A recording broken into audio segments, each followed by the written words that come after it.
ମୁଁ Sanjay Kumar Paikaray, special P P POCSO court. 2022 ମସିହା ଜୁଲାଇ ମାସରେ ଏ ଅକରେନ୍ସଟା ହେଇଥିଲା। 8/7/2022 ଘଟଗାଁ ଥାନା ଅଣ୍ଡରରେ ତରା ବୋଲି ଗୋଟେ ଗ୍ରାମ ଅଛି, ସେଇ ତରା ଗ୍ରାମରେ ହେଇଥିଲା। ଭିକ୍ଟିମ୍ ଯିଏ ସେ 11 ବର୍ଷର ଭିକ୍ଟିମ୍, ସେ ତା ପ୍ୟାରେଣ୍ଟଙ୍କ ସହିତ ଯାଇଥିଲା ଗୋଟେ ବାହାଘର ଭୋଜି ଆଟେଣ୍ଡ କରିବା ପାଇଁ। ସେଇ ବାହାଘର ଭୋଜିରୁ 8ଟା 8:30 ଭିତରେ ଆକ୍ୟୁଜ୍ ଅଜୟ ନାୟକ ତାକୁ ସେଠୁ ନେଇଗଲା, ଉଠିକି ନେଇଗଲା ଗୋଟେ ଗାଁ ପାଖ ଗୋଟେ ପଏଣ୍ଟକୁ ନେଇଗଲା। ସେ ପଏଣ୍ଟ ପାଖରେ ତାକୁ ରେପ୍ କରିକି ତାକୁ ଛାଡ଼ିଦେଲା। ଆଉ ସେତେବେଳେ ସିଭିୟର ବ୍ଲିଡିଂ ହେଉଥିଲା ତାର ପ୍ରାଇଭେଟ୍ ପାର୍ଟରୁ ଡ୍ୟୁ ଟୁ ସଚ୍ ଆକ୍ଟ।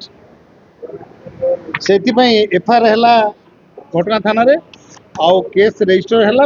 ଆଉ ଆସାମୀ 363, 366, 376A-B IPC ରେଡ୍ ୱିଥ୍ 6 ପକ୍ସୋରେ ଟ୍ରାଏଲ୍ ଫେସ୍ କରୁଥିଲା।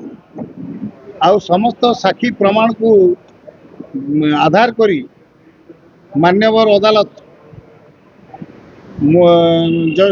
ଜଜ୍ ମୋନାଲିସା ମହାନ୍ତି ଦୋଷୀକୁ ଦଣ୍ଡ ବିଧାନ କରିଛନ୍ତି ଏବଂ 363 ଦଫାରେ ତାକୁ 7 ବର୍ଷ 1,000 ଟଙ୍କା ଫାଇନ୍, 366 ଦଫାରେ 10 ବର୍ଷ ଏବଂ 1 ବର୍ଷ ଫାଇନ୍, 1,000 ଟଙ୍କା ଫାଇନ୍, ଅନାଦେୟ 6 ମାସ ଆଉ 1 ବର୍ଷ ଜେଲ୍ ଦଣ୍ଡ। ଏତଦ୍ ବ୍ୟତୀତ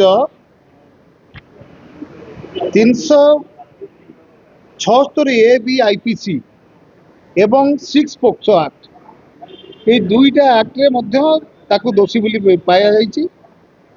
ତେଣୁ ଯେହେତୁ 6 ପୋକ୍ସୋ ଆକ୍ଟଟା ହେଉଛି ହାୟର ଆକ୍ଟ ଆଉ ଗୋଟେ ସ୍ପେଶାଲ ଆକ୍ଟ, ତେଣୁ ସ୍ପେଶାଲ ଆକ୍ଟ 6 ପୋକ୍ସୋ ଆକ୍ଟରେ ଦଣ୍ଡ ବିଧାନ କରିଛନ୍ତି। ସେଥିରେ ତାକୁ କରିଛନ୍ତି 20 ବର୍ଷ ଦଣ୍ଡ, ସଶ୍ରମ କାରାଦଣ୍ଡ ଏବଂ ଫାଇନ୍ 2,000 ଟଙ୍କା, ଅନାଦେୟ ଆଉ 2 ବର୍ଷ ଜେଲ୍। ଏବଂ ଏଥିସହିତ ପୀଡ଼ିତାକୁ କମ୍ପାନସେସନ୍ ଆକାରରେ ଫିଟ୍ କେସ୍ ଭାବି 10 ଲକ୍ଷ ଟଙ୍କା କମ୍ପାନସେସନ୍ ଦେବା ପାଇଁ ଅର୍ଡ଼ର କରିଛନ୍ତି।